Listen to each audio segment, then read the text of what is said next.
우리는 매일매일 수많은 것들을 보면서 살아갑니다.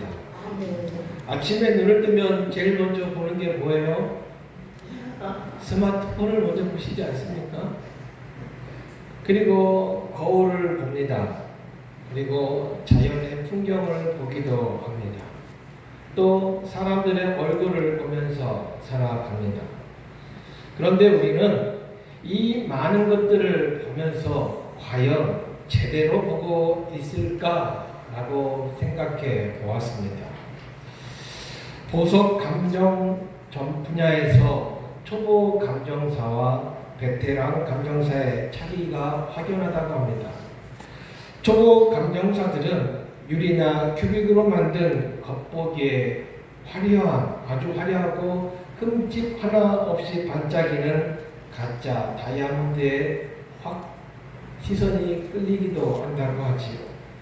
반면에 노련한 감정사는요, 겉보기에는 흙이 묻어 있고 투박하고 볼품없는 이 다이아몬드 원석의 가치를 정확하게 꿰뚫어 볼 수 있다고 합니다. 즉, 겉모습의 화려함이 아니라 그 알맹이가 진짜인지를 볼 줄 아는 눈이 있어야 한다는 것이지요. 우리의 신앙생활도 마찬가지입니다. 세상은 끊임없이 우리에게 내 겉모습을 화려하게 갖고 와라, 능력을 쌓아라, 남들에게 보이는 화려한 조건을 갖추라고 우리를 늘 유혹해 옵니다. 그리고 우리 역시 우리 주변의 형제나 자매를 볼 때, 심지어 나 자신을 바라볼 때에도 세상의 기준과 외모로 평가하곤 합니다.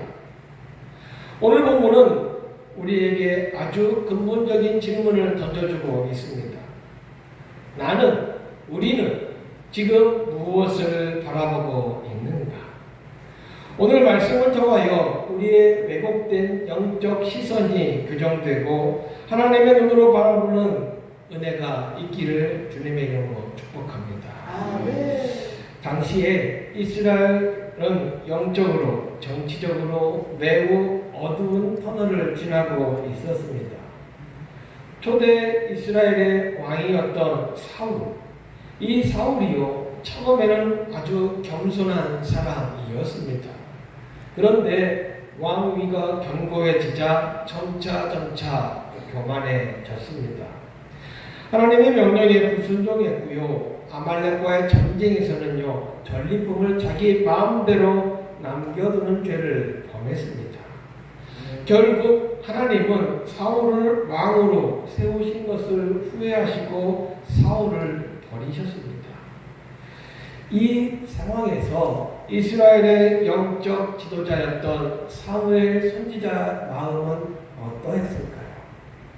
오늘 1절 말씀이 이렇게 시작합니다. 여호와께서 사무엘에게 이르시되 내가 이미 사울을 버려 이스라엘 왕이 되지 못하게 하였거늘 내가 그를 위하여 언제까지 슬퍼하겠느냐.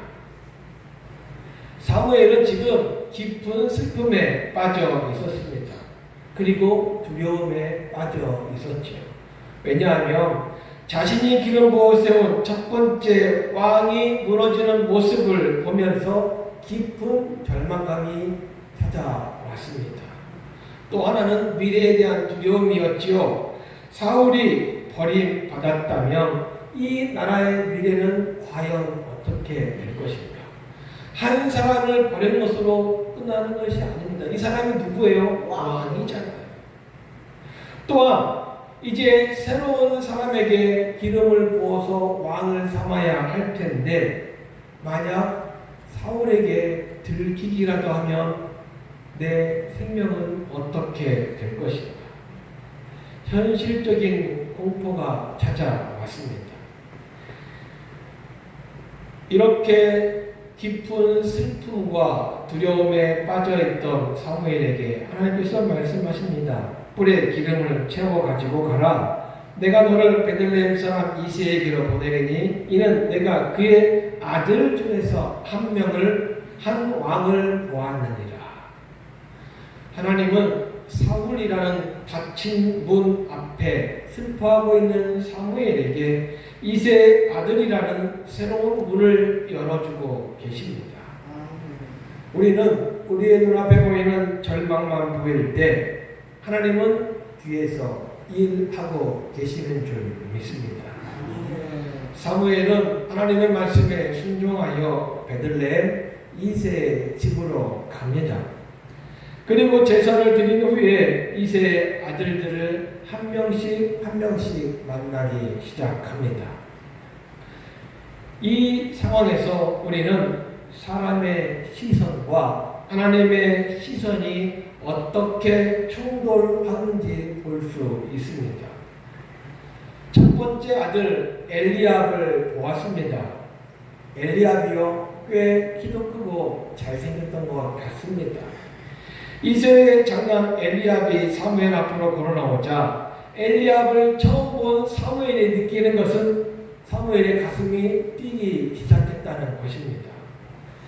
그들이 오매 사무엘이 엘리압을 보고 마음에 이르기를 여호와의 기름 부으실 자가 과연 주님 앞에 있도다 하였더니 라고 기록하고 있습니다. 사무엘이 누굽니까? 당대 영적인 최고의 지도자였습니다.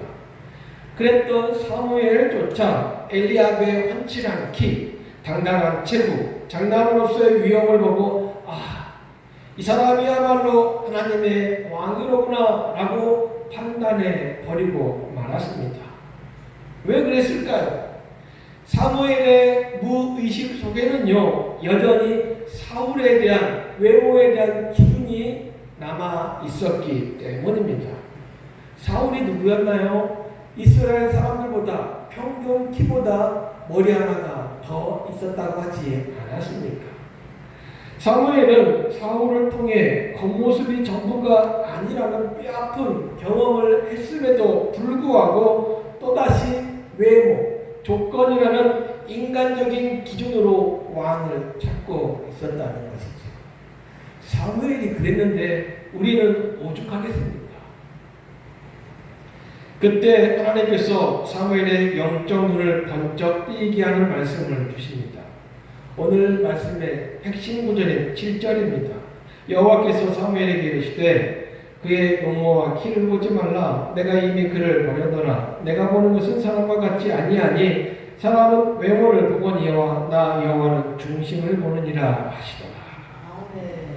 여기에서 중심은 우리의 마음, 생각, 의지, 내면, 성품을 의미합니다. 반면 세상이 보는 외모는요, 그저 눈에 보이는 것만을 의미합니다. 하나님은 이런 사무엘에게 이렇게 말씀하시는 거예요. 사무엘아, 너는 또다시 눈에 보이는 껍데기에 속고 있구나. 나는 그의 중심, 즉 하나님을 향한 진실한 마음이 어떠한지를 보고 있단다 라고 말씀하시는 것이죠. 이어서 둘째 아들, 셋째 아들, 그리고 차례대로 일곱째 아들이 지나갔지만 하나님의 대답은 전부 다 아니다 라는 것이었습니다. 세상적 기준으로 완벽해 보이고 이세 집안에서 내놓으라 하는 엘리트 아들들은 모두 다 하나같이 하나님의 선택을 받지 못했습니다. 분명 하나님께서 이세 아들들 중에서 하나라고 되는데 다 지나갔어요. 사무엘이 당황했습니다. 그래서 이세에게 물어요. 이 아들들이 다냐? 다가 아니죠. 이세가 이렇게 대답합니다. 막내가 있는데 막내는 들에서 양을 지키고 있습니다. 당시 이스라엘에서요, 첫째 장남을 제외하고 나머지 아들들은 별로 존재감이 없었습니다. 다윗 위로 형이 7이나 있었어요. 그러면 다윗이 눈에 보였을까요? 안 보였겠지요. 당시 문화에서 이세가 가장 거룩한 선지자가 진례하는 제사 자리에 막내 아들을 부르지 않았다는 것은 매우 큰 의미가 있다는 것이지요. 다윗은요, 가족들 사이에서조차 왕의 후보는커녕 중요한 자리에 초대도 받지 못할 만큼 존재감이 없는 아이였다라는 것이지요. 오늘 본문에 양을 지키나이다 라는 구절을 우리가 주목해 보아야 합니다. 다윗이 지금 있는 곳은 화려한 궁궐이나 그 어떤 곳이 아니었습니다.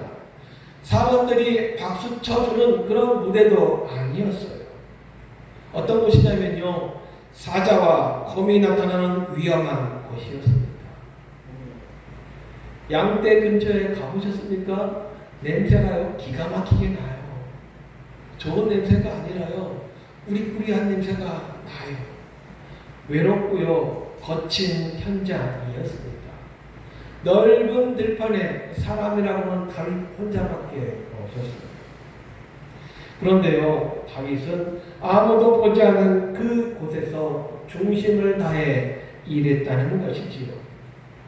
만약 우리가 다윗이라고 한번 생각해 보십시오.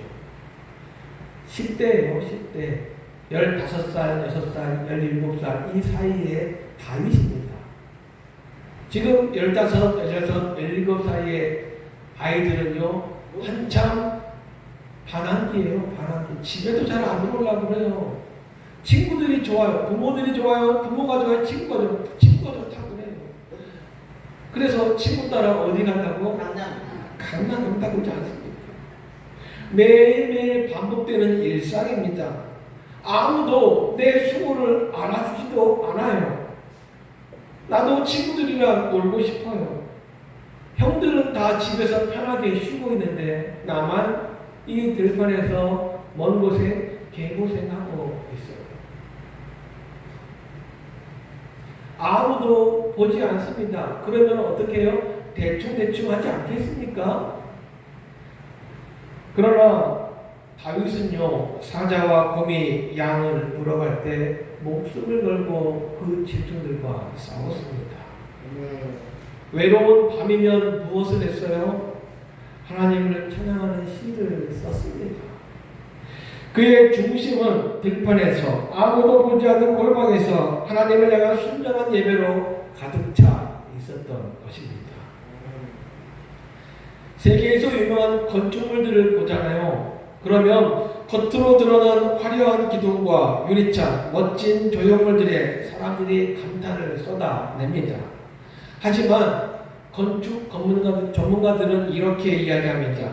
그 건물을 지탱하는 것은 지상에 보이는 화려한 외벽이 아니라 땅속 깊이 묻혀서 아무도 알아주지 않는 주춧돌 그리고 기초 말뚝이 그것을 지탱해 준다라고 말합니다. 보이지 않는 지하 기초가 튼튼하지 않으면요 건물은요 사소한 흔들림에도 쉽게 무너질 수밖에 없는 것이죠. 하나님은 지금 다윗이라는 인생의 지하 기초 공사, 즉 그의 내면과 중심을 들판에서 먼저 단단하게 다지시고 있었던 것입니다. 12절 말씀을 보니까 다윗이 드디어 불려왔습니다. 다윗을 보니까 그의 빛이 붉고 눈이 빼어나고 얼굴이 아름다웠다라고 기록합니다. 이 말씀은 다윗이 연예인처럼 잘생겼다라는 의미가 아닙니다. 오랫동안 야외에서 생활했는데요. 피부가 좋으면 얼마나 좋겠습니까? 거칠었겠지요. 하지만 야외에서 양을 치며 다져진 건강, 그리고 하나님과 동행하는 자에게서 나오는 영적인 맑음, 영적으로 빛나는 것을 의미합니다. 하나님께서 드디어 말씀하십니다. 12절 말씀에 이 아이가 그 아이니 그 사람이니 일어나 기름을 부어라. 사무엘이 뿔병을 가져다가 다윗에게 기름을 부었을 때 성경은 놀라운 선언을 하고 있습니다. 13절 말씀에 이날 이후로 다윗이 여호와의 영에 크게 감동되니라. 하나님은 세상이 주목하는 왕궁이나 화려한 제사터가 아니라 묵묵히 자기 현장에서 맡겨진 일에 최선을 다하고 충성하며 하나님을 예배하던 시골 소년을 소년의 그 중심을 보시고 다윗을 선택하셨습니다. 그렇다면 우리는 누구의 눈으로 세상을 보고 있는지요? 그리고 우리는 누구의 눈을 의식하며 세상을 살아가고 있는지요? 많은 사람들이 세상의 시선, 사람들의 시선에 갇혀 스스로를 초라하게 만들기도 합니다. 반대로 남들보다 조금 나은 조건 때문에 교만에 빠지기도 합니다. 하지만 온 우주의 창조주이신 하나님이 우리를 보시는 기준은 단 하나입니다. 몇 평 아파트, 어떤 차가 아닙니다. 너의 중심은 누구를 향하여 있느냐? 예배 자리에는 나와 있지만 우리의 마음은 딴 데가 있지는 않았습니까? 겉으로는 거룩하고 착한 척 하지만 아무도 보지 않는 나만의 들판에서 하나님을 전혀 의식하지 않고 살아가고 있지는 않았는지요.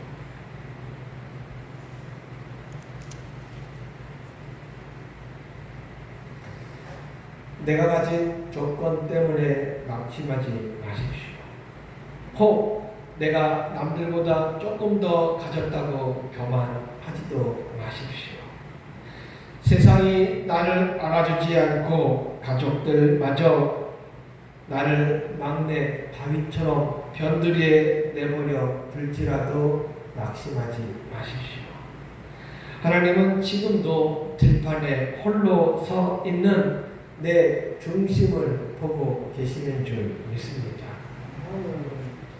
남들이 보이지 않는 곳에서도 하나님을 예배하십시오. 세상 사람들이 나를 예수 믿는 사람이라고 인정하도록 만들어야 합니다. 주일에는 예배 드리면서 성도인 척 하지만 교회 문을 나서는 때 그 모든 것을 버려두고 세상 사람들과 똑같은 방법으로 살아간다면 과연 하나님이 기뻐하실까요? 다윗이 위대한 왕이 될 수 있었던 것은 왕이 된 이후에 준비된 것이 아니었습니다. 왕이 되기 이전 훨씬 전부터 준비되었던 것이죠. 기름 부음을 받기 전에도 다윗은요 최선을 다해서 살았습니다. 기름 부음을 받았다고 바로 왕이 되었습니까? 그렇지 않습니다. 또 10수년간을 도망자의 삶을 살아야만 했습니다. 그 상황 가운데서도 다윗은요 하나님을 향한 그 중심이 흔들리지 않았습니다. 죽을 고비를 여러 번 넘겨야 했지요. 블레셋으로 도망가서는요 미친놈 행세해야만 했습니다. 침을 흘리며 미친 사람처럼 행세해야만 살아날 수 있었던 것이죠. 이제 우리는 아무도 보지 않는 골방에서 기도의 무릎을 꿇을 수 있어야 합니다. 그리고 하나님의 시선으로 사람들을 바라보아야 합니다. 외모와 조건으로 내 형제 자매를 판단하지 말아야 합니다. 그 영혼의 중심에 있는 하나님의 가능성을 신뢰하고 사랑과 격려를 보낼 수 있어야 합니다. 우리 순천 포도나무 교회는 사람을 세우고 살리는 교회가 되기를 주님으로 축복합니다. 이번 한 주간 세상의 화려함에 눈을 빼앗기지 말고 나 여호와는 중심을 보느니라 하시는 그 말씀을 기억하며 매 순간순간 우리의 마음을 하나님께 드리는 진정한 예배자로 살아가는 오늘 우리 모두가 되시기를 주님의 이름으로 축복합니다. 하나님은 외모가 중요한 것이 아니라 우리의 중심이 중요하다고 말씀하십니다. 이 말씀을 기억하며 승리하는 한 주 되시기를 주님의 이름으로 축복합니다. 기도합니다. 참 좋으신 아버지 하나님, 오늘 말씀을 통하여 우리의 영적인 눈을 다시 한번 교정하여 주시니 감사합니다. 사무엘처럼 우리 역시 상황과 같은 세상의 화려한 기준, 눈에 보이는 조건과 외모의 마음을 빼앗기고 살았음을 고백합니다. 이 시간 우리의 어리석음을 용서하여 주십시오. 사람은 외모를 보거니와 나 여호와는 중심을 보신다고 하신 주님의 음성을 마음 깊이 새기게 하여 주옵소서. 세상이 나를 알아주지 않고 때로는 가장 가까운 이들조차에게 버려진 것 같은 외로운 들판에 서 있을지라도 낙심하지 않게 하시고, 다윗이 아무도 보지 않는 그 곳에서 묵묵히 양을 지키며 하나님을 향한 중심을 들였던 것들처럼 우리도 일상의 골방에서 신실한 예배자로 서게 하여 주옵소서. 예수님의 이름으로 감사하며 기도하옵나이다. 아멘. 다 같이 자리에 앉으셔서 주님 다시 오실 때까지 참